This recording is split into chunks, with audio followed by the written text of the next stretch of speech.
मारो मारो मारो मारो, ये जा रहा सरदार, ये जा रहा सरदार, सरदार को मारो, ऐसे नारे लगे। आवाजें आने लगी, इंदिरा गांधी अमर रहे, इन सरदारों को मारो, इन्होंने हमारी माँ को मारा है। ऐसे जिंदे जल रहे थे, तड़प रहे थे, पानी पानी पानी, लेकिन पानी उनको दे कौन? सरदार था, वो भाग रहा था, उसके पीछे 50-60 जने लोग थे। मैंने जब दरवाजे से ऐसे देखा तो उस तेल डाल दिया, उसको आग लगा दी। वो मैंने पहला केस देखा था। बलवान खोखर ने बोला, ये जो सरदार तुम छोड़ाए मैं ले आया हूँ, और मेरे फादर को मॉब के हवाले कर दिया। And I have read on name plate inspector NK. Kaushik, and he give that match box. उससे मेरे फादर को आग लगाई। लाशों के ऊपर हम पैर रख रख के आए, कैसे हम कॉलोनी से निकल के आए, हमारा दिल जानता है। वो भाई मेरा मेरे से बड़ा था, 18 साल का, उसको जिंदा तड़पते हुए देखा है मैंने।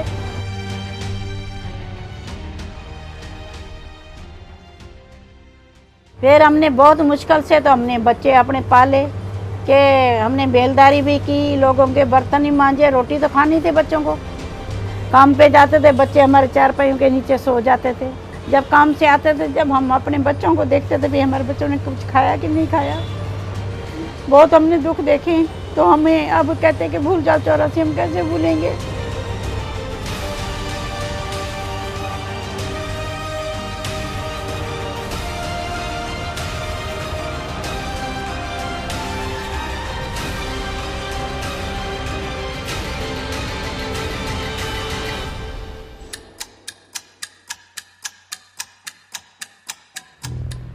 चौरासी की नाइंसाफी.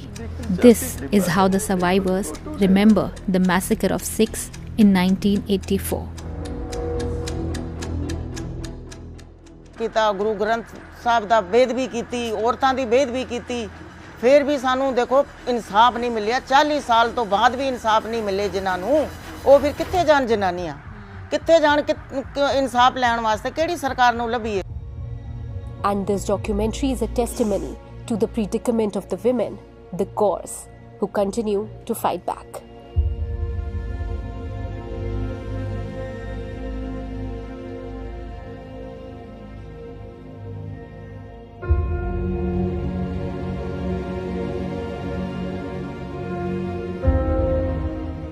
दर्शन कौर, भागी कौर, पप्पी कौर, निर्मल Kaur, and all the surviving women, most of them widows, living in Delhi's Tilak Vihar, who have carried the weight of grief for decades.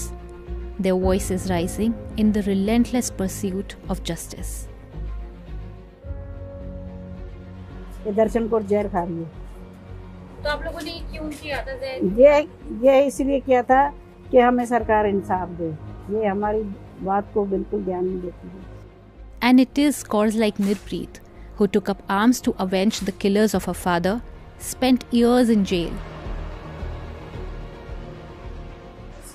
ये जेल के अंदर है, जेल के अंदर कपड़े ऐसे नॉर्मल पहनने को कमिटेड तो नहीं, मैं अंडर ट्राई थी। And emerged as one of the fiercest witnesses, unafraid to call out the killers of her father, the government, or even her own community. 40 years later, a generation sacrificed, and still, justice remains a promise unfulfilled.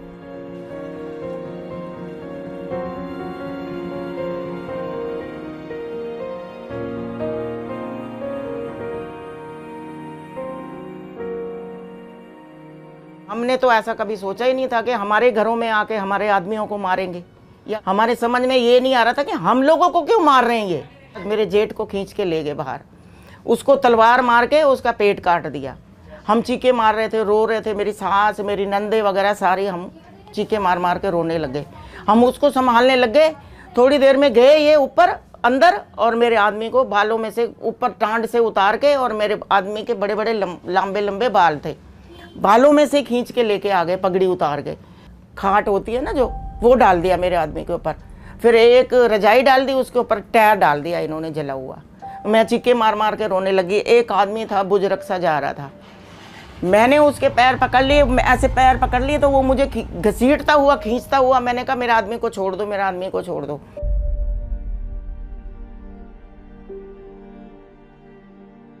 तो 19 साल में देखो मैं window भी बन गई थी, 3 बच्चे भी हो गए, और मैंने पता नहीं कैसे कैसे अपने बच्चे पाले हैं। लोगों के घरों में मैंने बर्तन भी मांजे हैं, मैंने बड़े मुश्किल से अपने बच्चे पाले। कोई नहीं पूछने आया कि तुम कहाँ हो, क्या हो, तुम्हारे बच्चे कैसे पल रहे हैं, जा क्या है। मेरे मामा को भी मार दिया, मेरे चाचे को भी मार दिया, मेरे पिताजी को आंखों के सामने ही मारा था। हमने कहा मत मारो मत मारो, हमारी एक बात नहीं सुनी उन्होंने। जो भी मिल रहा था मारने वाला ही मिल रहा था, बचाने वाला कोई भी नहीं था। ऐसे जल रहे थे जैसे कोई आग के मशाल जलते हैं ना, ऐसे जिंदे जल रहे थे, तड़प रहे थे। 3 मेरे भाई और 3 मेरी बहनें 7वीं में थी। मेरी मम्मी तो अपने आदमी को और अपने बेटे को ही रोती रहती थी। बाकी बहन भाइयों को फिर मैंने संभाला, मैंने लोगों के बर्तन भी मांजे, कोठियों में काम करने जाती थी, खाने के लिए था नहीं कुछ, क्या करे। 87 में शादी होने के बाद फिर थोड़ा मैं अपने घर का भी देखती थी, इधर भी देखती थी। कुल मिला के मतलब आज तक हम दुखी हैं, सुखी नहीं है। सुख तो हमने देखा ही नहीं, हमारी किस्मत में ही नहीं लिखा शायद भगवान ने। यही बचाव था हमारा कि एक दूसरे को हम देख के मतलब जिए। भाई इसके साथ हो गया तो ये भी तो जी रही है, मेरे साथ हो गया तो जी रही है। एक रो रही है तो दूसरी उसको दिलासा देती थी, बेटा मत रो, मैं भी तेरे जैसी हो गई हूँ, मेरा भी बेटा गया है, मेरा भी आदमी गया है। बस वही है ना, एक दूसरे को देख के जब जाके हमने मतलब ये जिंदगी पार करी हमने। अकेले होते तो हम भी मर जाते तड़प तड़प के कि क्या हुआ हमारे साथ। बाकी जख्म तो अभी भी ताजा है, जख्म नहीं खत्म होएंगे, जख्म नहीं भूलेंगे, जब तक जिंदे रहेंगे तब तक याद रहेंगे। औरतें डरती थी, कोर्ट में जाने के लिए भी डरती थी। मैं उनको कहती थी कि भाई तुम पहले ही मरी पड़ी हो, हम कहाँ हैं जिंदे। हम जब हमारे सब कुछ लुट गया, मर गए, आदमी मार दिए, तो तुम कहाँ हो जिंदे। तुम भी तो जाओ ना कोर्ट में, मैं तुम्हारे साथ। एक एक को घर से निकाल के कोर्ट में मैं उनके साथ जाती थी गाड़ी में। Darshan has played a vital role, not only as a witness in the case against former Congress Minister H.K.L. Bhagat, but also as an active advocate for securing jobs for the other widows, especially when they were initially being offered positions as sweepers. She protested on the streets to demand their rights, even as perpetrators continued attacking her and tried to bribe her multiple times. 85 में हमें quarter मिले थे ना वहाँ पे तिलक विहार में, और 85 में मेरे सम्मन आए थे। जैसे मेरे सम्मन आते थे ना कि आज मैं जा रही हूँ, और 2-3 सिख मतलब सरदार थे, वो आ जाते थे मेरे घर में। आप जा रहे हो बहन जी, तुसी जा रहे हो कोर्ट? मैं कहा हाँ जी वीर जी जा रही हैं मैं। तो फिर थोड़े दिनों के बाद में अटैची लेके आ गए पैसों की, 100 के नोट थे उसमें पूरे, कि आप इतना कुछ कर रहे हो, वो है या पैसे ले लो, आप मत जाओ कोर्ट में, मत गवाही दो, आप पैसे ले। आज अगर मैं आज पैसा ले लेती ना, तो मैं शहीदों का जो सौदा कर लेती ना, तो ना मैं सुखी रहती ना मेरे बच्चे सुखी रहते, कभी नहीं सुखी रहते। मैंने कहा आप सिख हो के मेरे को ऐसे बोल रहे हो, एक लेडीज़ को मैं क्या डराने के लिए आए हो घर में। और मैंने कहा ऐसा है, मैं पैसा लेके भी और कोर्ट में जाऊंगी गवाही देने के लिए, और पैसा भी रख लूंगी मैं क्या।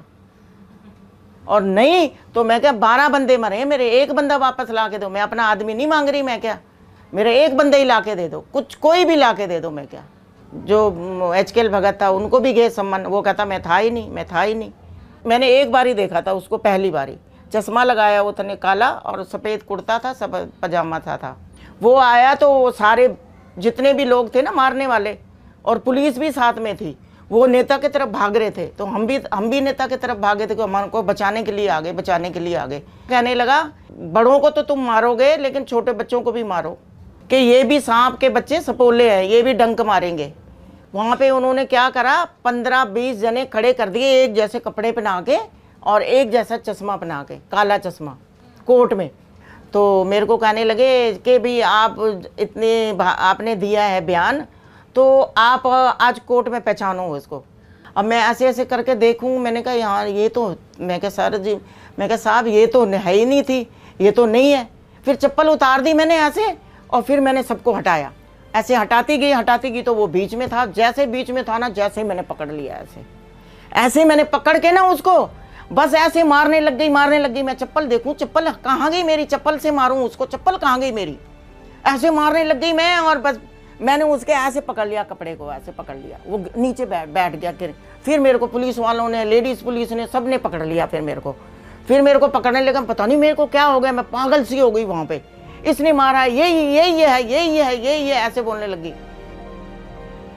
अगर एक आध को फांसी मिल जाती ना तो भी हमें तसल्ली हो जाती कि नहीं, एक को तो मिली, किसी को तो मिली, थोड़ा बहुत तो हमें तसल्ली हो जाती कि नहीं, हमें थोड़ा बहुत इंसाफ मिल गया है।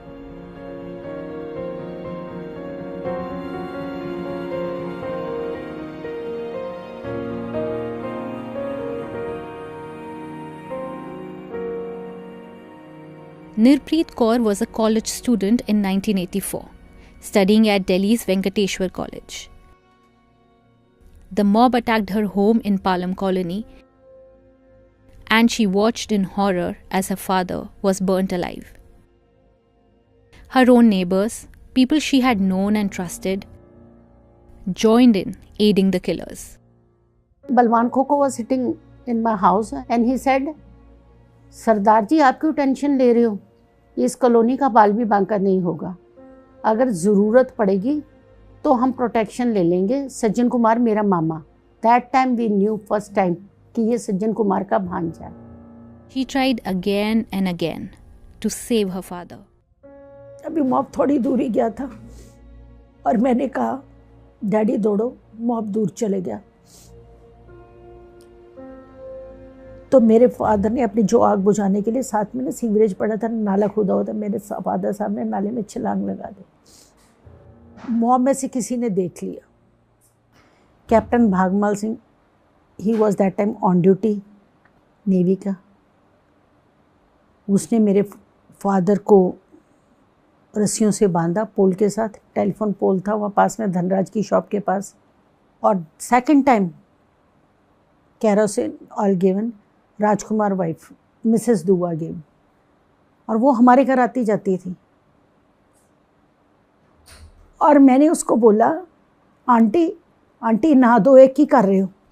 उसने मेरी तरफ नहीं देखा, कहती ऐस कंजर नाल इदा ही होना चाहिए, ए देखो बहुत पैसा। और मेरे डैडी को दोबारा आग लगा दी। मेरे फादर तब तक इतने जल चुके थे और मैं बेबस थी। तब बलवान खोखर ने सरिये से मेरे फादर को मारा। मेरे फादर के तब नाक और मुंह में से खून की धारें निकलनी शुरू हो गई और वो गिर गए वहाँ। मैं जब वहाँ से हम निकले तो रास्ते में फादर की डेड बॉडी थी, तब तक जल चुकी थी, इतनी रह गई थी। मैं ना किसी को, मैंने अपने ब्रदर को भी नहीं बताया कि ये डैडी, और मैंने देखा, मैं बस ना मैं रो सकती थी ना मैं कुछ। हम एयरफोर्स स्टेशन आ गए। With the help of some Air Force officers, Nirpreet managed to rescue several families from Palam Colony.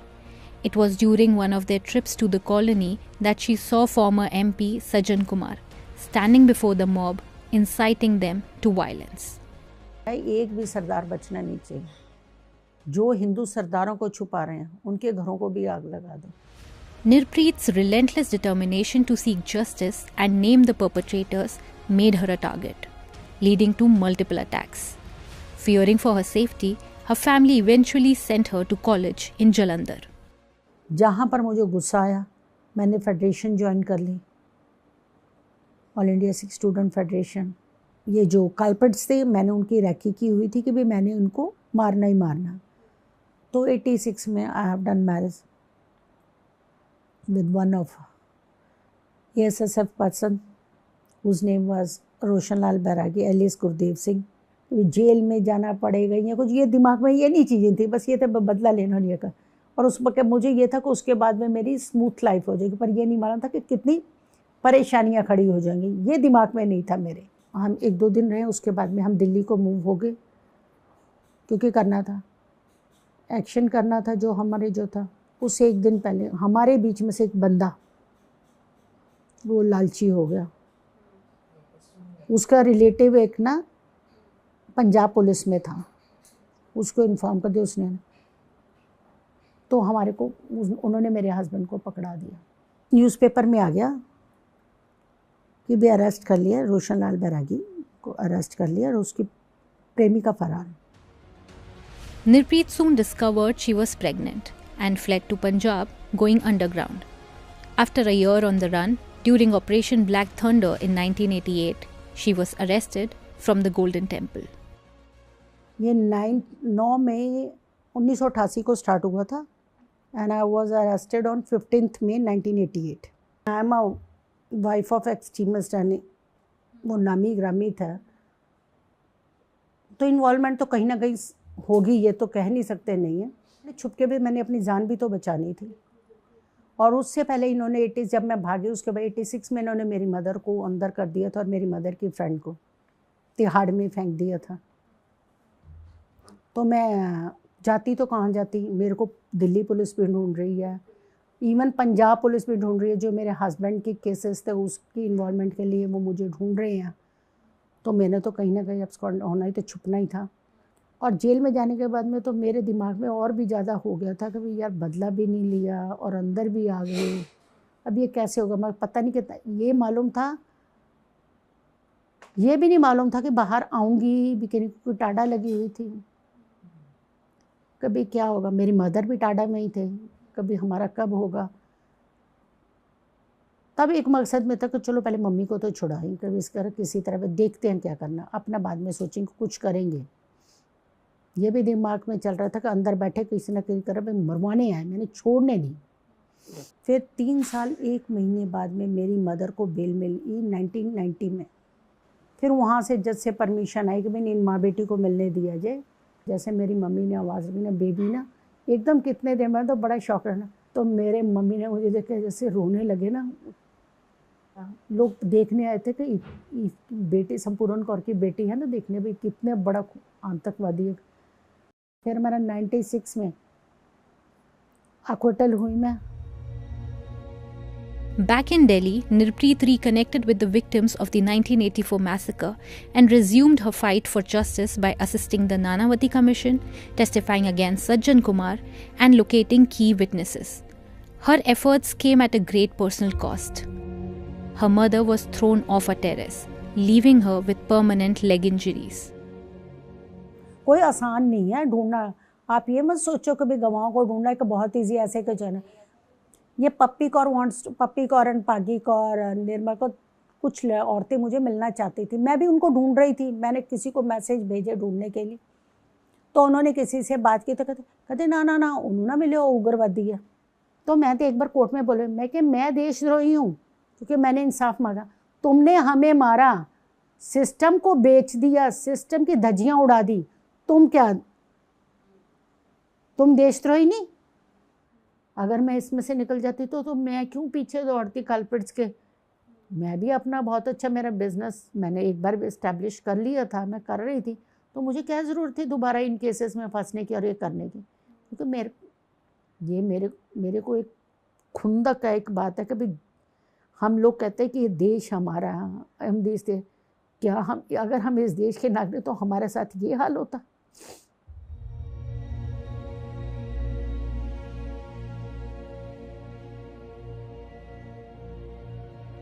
सोचा तो बहुत कुछ था। तो मेरे दिमाग में तो एक ही बात, मैं फादर यूज्ड टू, मैं IAS ऑफिसर बनने को, तो ये तो कुछ सोचा ही नहीं था कभी इस मुकाम में जाएंगे। ये हालात है, हाथों में गन पकड़नी पड़ेगी।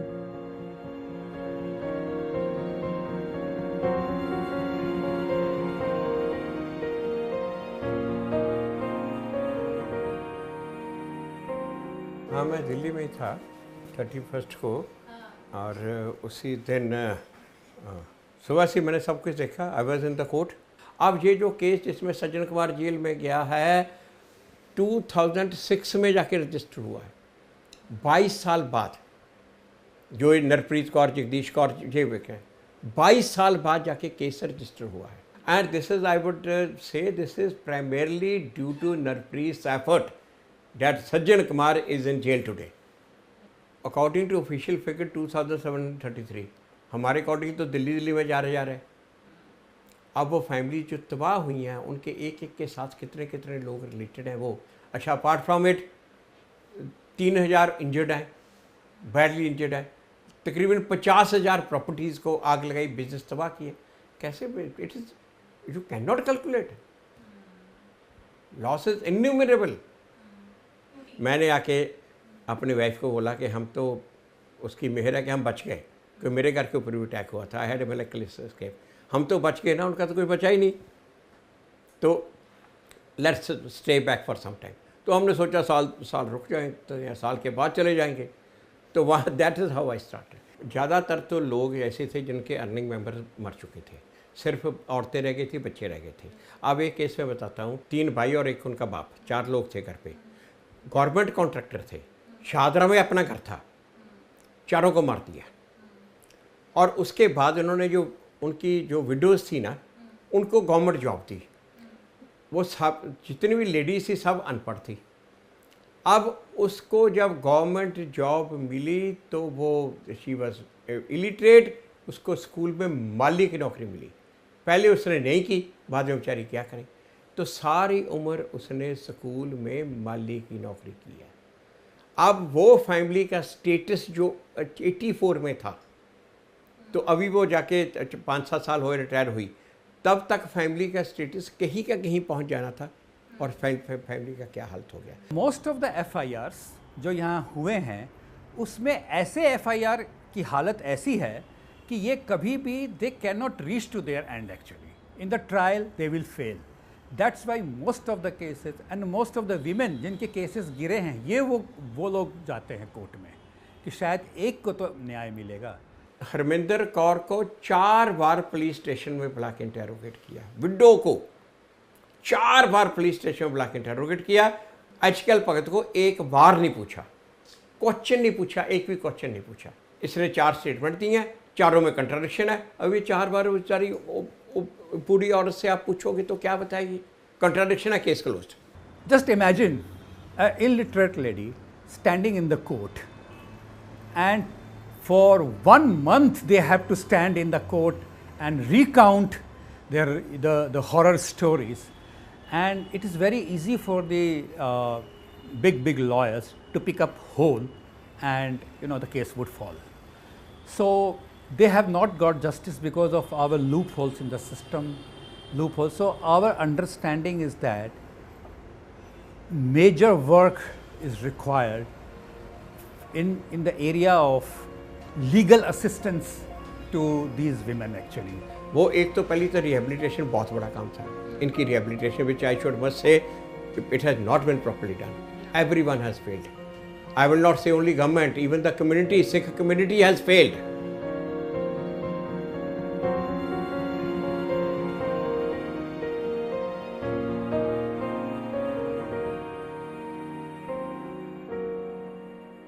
औरतों को उठा के ले गए, बच्चों को, लड़कियों को उठा के ले गए। ये इतना जुल्म किया इन्होंने। बैटरी होती थी, उसको ऐसे लगा के कहते जो जनानी अच्छी लगे वो उठा लो।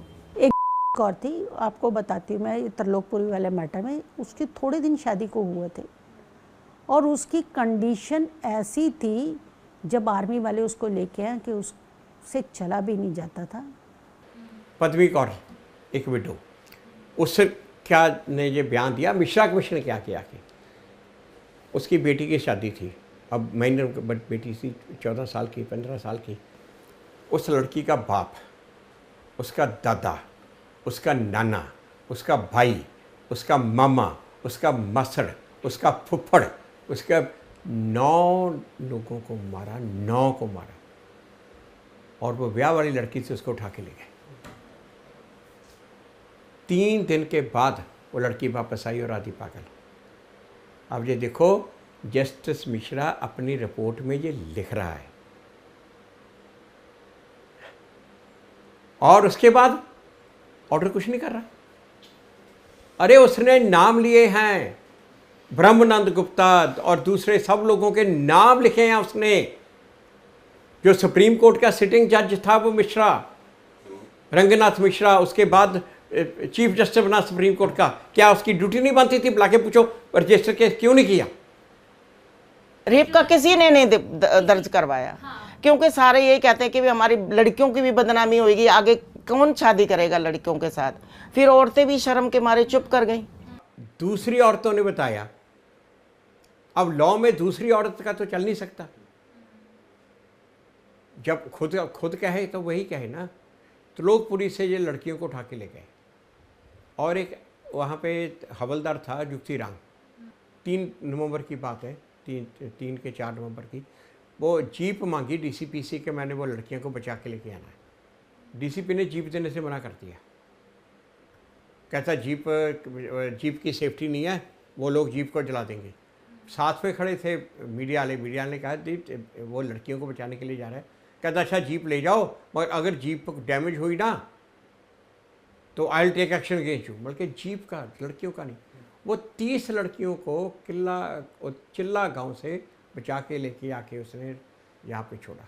CFD reports, Citizen for Democracy, the Manushi reports of and the third PUDR report, all 3 reports have mentioned the rape, okay, but not to that extent. 7 cases of rape from Trilokpuri were officially reported by JP Narayan Hospital in Delhi.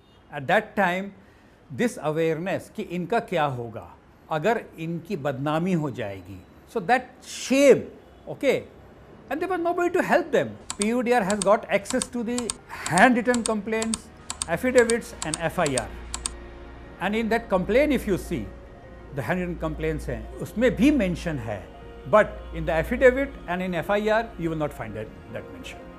So it was purposefully, I will say, it might be a conscious decision also that अगर इनके, because at that time 84 हमारी सोचने का ढंग, women empowerment का सोचने का ढंग अलग था, तो it can happen that it was not brought out purposefully.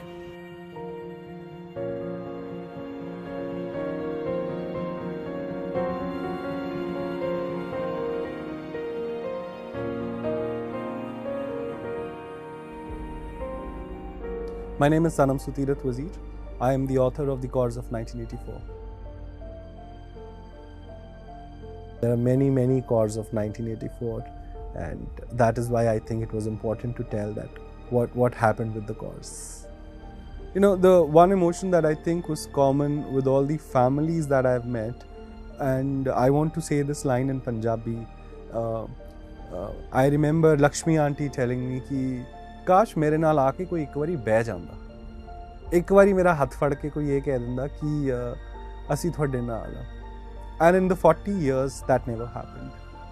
Nobody came forward. It all became it was a political football. But they've also been intimidated, attacked, harassed, just because they were demanding accountability and justice. So the trauma stayed back, and then we've only spoken about this terrible word called compensation, right? And we've never spoken about reparation. We've never spoken about reconciliation. They don't want to forgive anyone. They don't want to forget it. What they are looking for is closure. And that closure comes with the acknowledgement. We are in the 40th year, and maybe in next few years, many of these women will not be around, to talk about what happened with them.